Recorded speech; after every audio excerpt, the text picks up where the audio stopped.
এত খুশি হয়ে ঢাকা বাণিজ্য মেলায় এসে যে এমন বিপদে পড়ে যাব সেটা কখনোই কল্পনা করতে পারিনি। কি বিপদে পড়লাম না পড়লাম সব কিছুই শেয়ার করব আপনাদের সাথে। আর ঢাকা বাণিজ্য মেলা বানেই তো অনেক কিছুর সমাহার গাইস। এখানে কি পাবেন না আপনি এটাই বলতে পারবেন।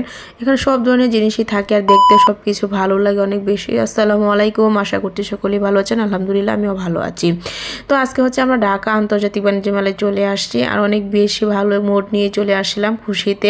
তো তারপর কি হবে সেটা আপনাদের সাথে শেয়ার করবো। আর এখানে মূলত আমরা হচ্ছে প্রথমে এসে টিকিট কেটে নিছি, তারপর হচ্ছে চেকিং করার পর আমরা ভিতরে ঢুকে গেলাম। আর এখানে দেখেন বিশাল এরিয়া নিয়ে কিন্তু এই বাণিজ্য মেলাটা শুরু হয়েছে, যেহেতু ঢাকা পূর্বাঞ্চলে এটা 300 ফিটের এখানে। তো আমার এক কাজে দুই কাজও হয়ে গেছে, বাণিজ্য মেলায় এসে আমি 300 ফিটও দেখে আসলাম গাইস। তো যাই হোক এখানে হচ্ছে সবাই ঢুকে পড়ছে। আর আজকে যেহেতু ফ্রাইডে ছিল অনেক বেশি মানুষ ছিল, অনেক বেশি গাইস, মানে ভিতরে পা রাখার মতো অবস্থা ছিল না। যাই হোক সন্ধ্যার পর তো আর অনেক বেশি হয়ে গেছিল, এখন তাও একটু কম।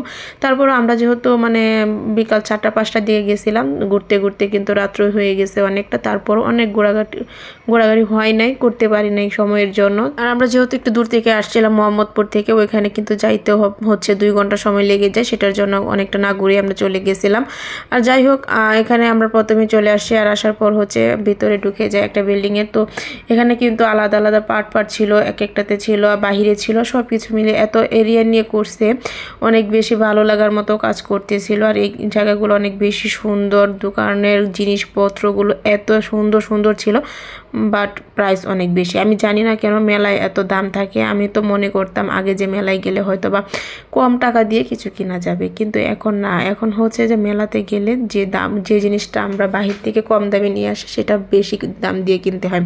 তো অনেক ঘোরাঘুরি করার পর হচ্ছে দেখতেছিলাম কি কেনা যায় কি করা যায়, তো অনেক ঘোরাঘুরি করতেছি। আর এখানে কিছু কসমেটিক কেনাকাটা করলাম, সেগুলা হচ্ছে অনেক বেশি দাম থাকার পরেও কিন্তু ভালো লাগছে, যেহেতু কি করব কিনে নিয়ে আসছি। আর এখানে হচ্ছে আমি বলতেছিলাম আসো আমরা যাই, সবাইকে আমি নিয়ে যাই, কারণ আমি সব চিনি। আসলেই না, আমি কিছুই চিনি না। সব আঙ্কেলে নিয়ে আসছিল, একটু মজা করতেছিলাম, আমার বোন যেহেতু ভিডিও করে দিতেছিল।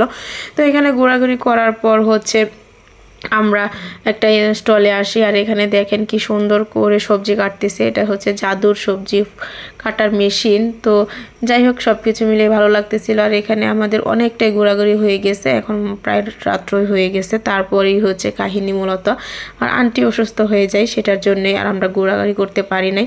আর তারপর হচ্ছে আন্টিকে একটু রেস্ট নিয়ে তারপর হচ্ছে একটু ঠিক করে তারপর হচ্ছে আমরা আবার 2-3টা স্টলে যাই। তো এখানে হচ্ছে জিনিস মানে সব ধরনের জিনিসপত্রই ছিল, এখানে কি না পাবেন সংসারের, এখানে সব ধরনের জিনিস ছিল।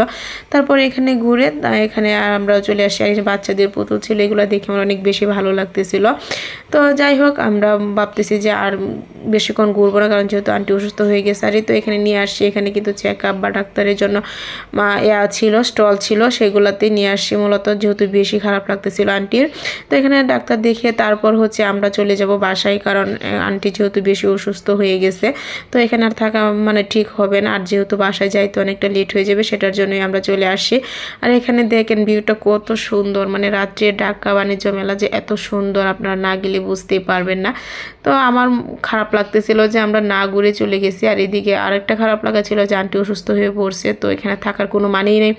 তো আমরা এখানে ঘোরাঘুরি শেষ করে আমরা হচ্ছে বাসার উদ্দেশ্যে চলে যাব। আর এখানে আমার বোন একটু ভিডিও করে নিচ্ছিল, আর এখানে আমি একটু ভিডিও করে নিচ্ছিলাম। এই জায়গাটা অনেক বেশি সুন্দর ছিল, আন্টি বলতেছে এখানে তোমরা একটু ভিডিও করে নাও, আমি আছি। তো আজকের ভিডিওটা এ পর্যন্ত ছিল, আশা করছি আপনাদের ভালো লাগবে। আল্লাহ হাফেজ।